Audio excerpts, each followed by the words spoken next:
Hi, this is Ryan Thompson from Disruptarian.com. It's the 23rd of March 2016, and a lot of changes has occurred in the technology for lie detection that I wanted to report. Now, I've been working on this myself for many years. I have made some progress, and I have found some information that I have collected and compiled for articles in the past. This one that I wrote 7 months ago, I wanted to start with, and then I'll get into the meat of it. So I wrote this 7 months ago about some of my inspiration for lie detection. And I admit there is some dystopian qualities of lie detection and some possible civil rights violations, in using lie detection in a government or law enforcement environment.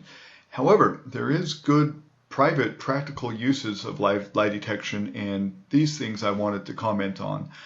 Back in 2008, I made a video about Barack Obama when he was first elected. I made this. Let me open this up so I can show you. Oh no, that's not the one. Sorry. It must be this one here. Yeah. See, I made this one December 7th, 2008, and I discussed some of the promises that Barack Obama has made. Now, I admitted that Ralph Nader was my candidate. I wasn't voting for a Barack Obama or a Hillary Clinton or any of them. I didn't trust any of the Republicans, certainly, but the Democrats had no more credibility than the Republicans, in my opinion. But I wanted to put it to a test. So when I made this, December 7th, 2008, I marked some of the promises that Barack Obama had made on medical marijuana. That he was talking about decriminalization and, not legalization, but decriminalization is what he said, and talked about the harm of the drug war and all those things. And then later it happened to occur in his first 2 years of presidency that he had, just in his first 2 years, by 2010, he had 61 federal indictments for medical marijuana providers. And that was in his first 2 years. Bush, in his total of 8 years as president, had only one indictment under his belt. And, they dictate the operations and funding and pursuits of the Department of Justice. So this is directly related to Barack Obama, and he could easily, as I pointed out in other videos, sign either executive order or a direction for the Department of Justice to end the Controlled Substances Act for criminalizing marijuana, period, and has not. So I put this up there and, watched it unfold over the years and found, he was certainly a liar. He was using these talking points to get votes. He was not serious about them. He is far more of a tyrant in medical marijuana prohibition and prohibition in general than even George Bush, which is amazing to me. So that was one of my inspirations. And then after I got in my car accident, I was surprised that a lot of my family came at me very hard. And, I was in the worst of times. I had just gotten in a car accident. My body was destroyed. It took away things that I held dear, like running and being active. And I was going to do the Tough Mudder. I was actually training at the time for the Tough Mudder. And I had a lot of family. Well, not a lot. I had actually distanced myself from a lot of them from way back, just because of family drama.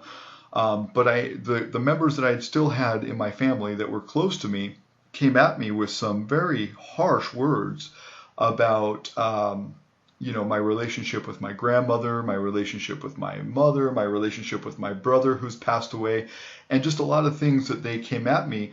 And, they knew it wasn't true, and I knew it wasn't true, and they knew that I knew it wasn't true, and they were coming at me with these things like they were trying to hurt me, or they were making a case for something that I thought was nefarious. And that's when I made this video about how bad experiences inspire innovation. And in this, I talked about, my pursuits in the past for developing lie detection that would be more accurate. And I have other videos, from before this that I've listed here from 2012. Let's see, when was this one? Anyway, going all the way back to, oh yeah, this one right here is in 2008, that I talked about these things that my parents had said that my biography was a lie, that that what I'd said about them wasn't true, which, it was very very topical, very vague. I didn't really even discuss them. More than once I said they were my heroes, but because I talked about, my dad being, a little bit on the wild side, I never talked about his arrest record, and he has quite a long one for DUI. I mean, he's dead now, so I don't mind talking about these things because it doesn't hurt him now, in any way. He's gone, he's not going to suffer because I've spoken about his DUIs or, his car accidents or things like that. I left all of that out of my biography. But my parents asked me, to take my biography down. They thought it was, hurting them with, my half siblings, which, I'd never gotten to know, and I didn't know why they kept me away from them. My dad paid child support on 5 of my half siblings for my entire life, and it caused us to be poor and have financial hardships. But I wondered why, we suffered all those hardships, but didn't even have the benefit of enjoying our sisters in our life, And so that was disheartening to me that, I never got to know them. But I took the biography down. I made this video, to explain it. Why did I take my biography down? And I said it was because my parents said I was lying. And I never went on to explain it because, well, my mother's still alive. I don't talk to her anymore, but she's still alive. And at the time, my father was still alive. And it was just about a year later that he would die of cancer. He was diagnosed in September. He died in December. It was real sudden. I made this, 7 months, 8 months before, back in February of 2008. He died December 30th, 2008. So anyway, it was something that, I did for him. I took it down as a favor to him. I love my father. I actually, when I wrote the biography, I took their edits. I was living with them, and I showed it to him after I wrote it. And even at that point, there was no incriminating information about my dad's arrest record or about, my mother or anything. It was just very like, hey, I learned some lessons in life. These are the things I've went through. Maybe you can learn from them too, and I had gotten through a lot of hardships. I was homeless. I got off the streets. I had used drugs in my childhood. I got off drugs. I had quit smoking. I'd smoked since the age of 12, about a pack a day from the age of 12. I quit smoking at age 19. And it was just things that I was talking about that I felt was a triumph, that, I was trying to inspire people. If I can do it, you can do it. And anyway, so on to this new lie detection technology that I've been writing about. And I'd spoken about a lot of different algorithms and different technology that was out that I thought was fascinating. And this facial EMG and this eye tracking technology is probably the most promising so far that that I found. And now, after all is said and done, at least as time has progressed, and I don't think it's all said and done. I think this is just the verge of a new technology that is about to come out. But what has happened is this company right here, Converus, has came out with an iDetect lie detection software, and what they're proving is that it's about 85% accurate right now. That out of their test, and they've done, I think, test trials on 1,200 people, and don't quote me on that. You may want to do some more research. I always encourage people to do their own research, but they're saying that it's become 85% accurate, which is nowhere close to what we need. If this is going to be a usable, accurate, tool in whatever business, government, law enforcement, whatever. But it is getting closer, and I think that we're just, barely on the ground floor of what's going to come. And so I'm really excited. I wanted to report this. I have already started a company that's working on combining algorithms, and that's what I spoke about, 7 months ago in this, is about combining these algorithms. Now, Converus has just started. They started after I've written all these articles over the years. I've been writing these articles about lie detection since 2008. Converus just started in 2016, or no, I'm sorry, 2000. They started getting venture capital in 2014. I believe they started the company in 2015, and they're releasing products now in 2016.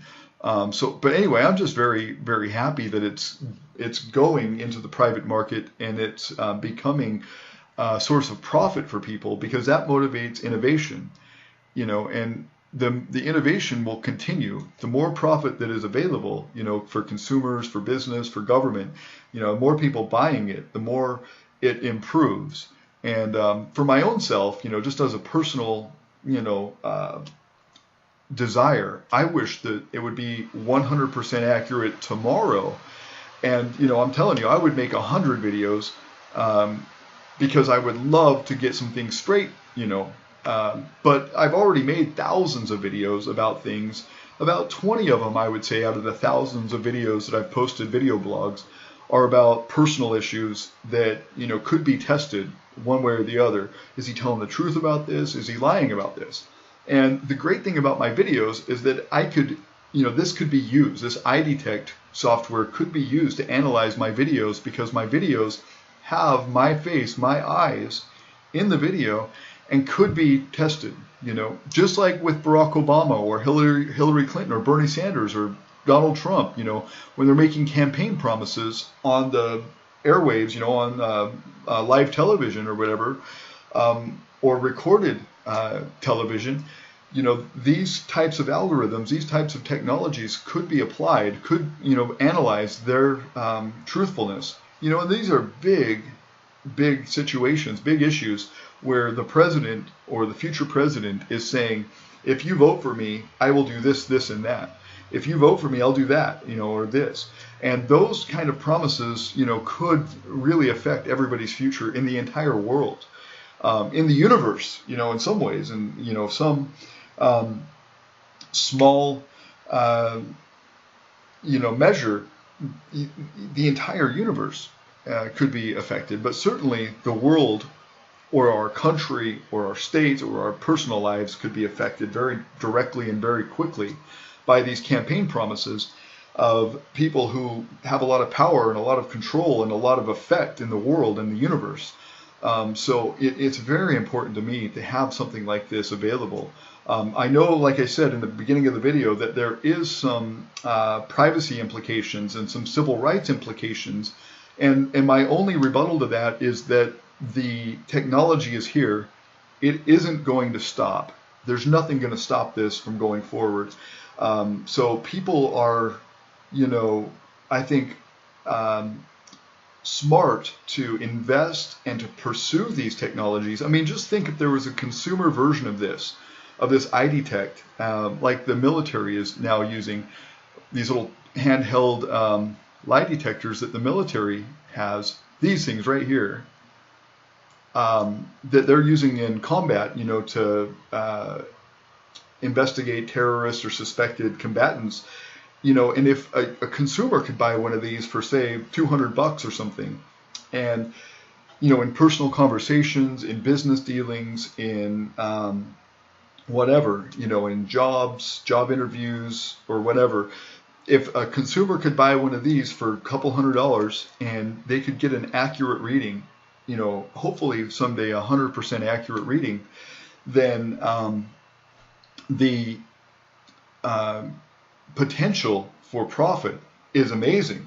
So that's going to fuel this, unless, the government tomorrow made a law saying you can't use polygraphs or you can't use lie detectors, which I don't even think that would stop this. If there was 100% accurate lie detector out there, and, the private sector had access to it, even through illegal means, I think it would be used whether it was legal or not. And so I don't think that anything's going to stop this. I think this is going to continue no matter what we do, or no matter how much we complain, or how much civil rights possibly are infringed.